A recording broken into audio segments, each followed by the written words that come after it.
নদী পার ভাঙন রোধে বোল্ডার নির্মাণে দাবিতে সড়ক অবরোধ করল এলাকাবাসী।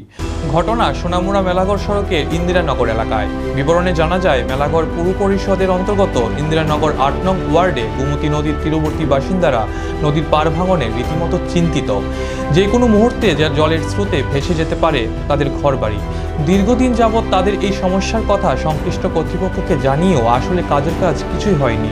তাই নিরুপায় এলাকাবাসী নদীর পাড়ে বোল্ডার বসানোর দাবিতে সড়ক অবরোধ করে বসে।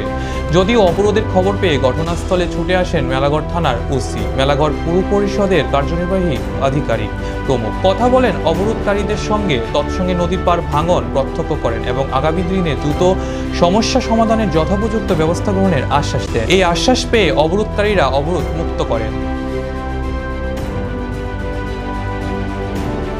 আজকে মনে করেন 35-40 বছর এইভাবে যাইতে, 40 বছরে একবারও আপনাদের কোনো এই যে বোল্ডার ফালানোর কোনো ব্যবস্থা কইছে বোল্টার দিব কয়েকবার করে বাজেট নিচে মাইপা গেছে, সবকিছু দেখিয়া গেছে, বাজেটও করে গেছে। কোনোদিন এই বাজেটের ভিতরে আমরা একটা বোল্টারে একটা ছাড় দেখিনি, কিন্তু আমরা বাড়িঘর সম্পদ সব যাইতে গেছে। এখন কি চাইতেছেন আপনারা? কখন চাইতেছি যে আমরা কি করব, আমরা থাকার বা আমাদের এই ভারতবর্ষের একটা বাসিন্দা, তো কি করব আমরা একটা সান্ত্বনা দিয়ে যাই, আমরা সান্ত্বনাটা চাই।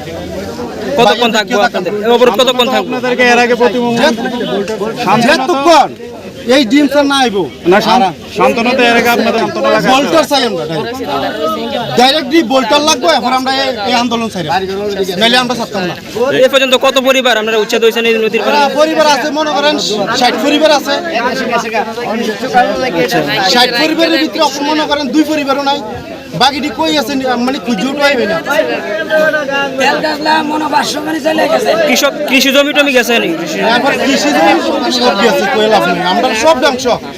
এরপরে আমরা দেখতে জায়গা 500 গানের উপরে গেছে, কম হইব 500 গানি জায়গা